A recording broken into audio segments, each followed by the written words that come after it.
Good morning বন্ধুরা, তোমরা সবাই কেমন আছো? আশা করি ভালো আছো। আমিও ভালো আছি এবং আমার পরিবারের সকলেই ভালো আছে। আজকে দেখো আমাদের বাড়িতে স্পেশাল কি রান্না হয়েছিল, কি হয়েছিল, চিকেন রান্না হয়েছিল, সেটাই তোমাদের সাথে আজকে শেয়ার করছি। এই দেখো দোকান থেকে মাংসটা নিয়ে এসেছি, নিয়ে আসার পরে আমি মাংসটাকে ভালো করে পরিষ্কার করে নিচ্ছি, কারণ মাংসতে অনেক লোমটুম থাকে না, সেই জন্য।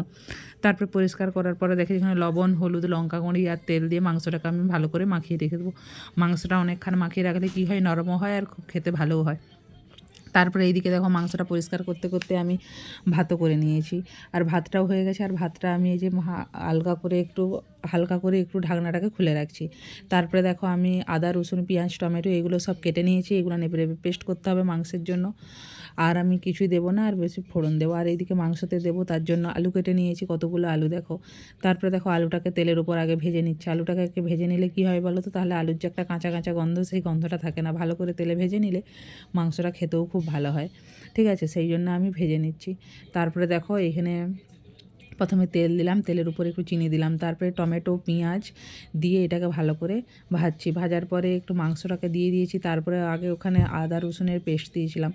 তারপরে দেখো এই যে মাংসটাকে ভালো করে কষছি, আর হচ্ছে যে কষানোর পরে তারপরে যে জল দিয়ে দিলাম। ঠিক আছে, আজকের ভিডিওটা এতটাই।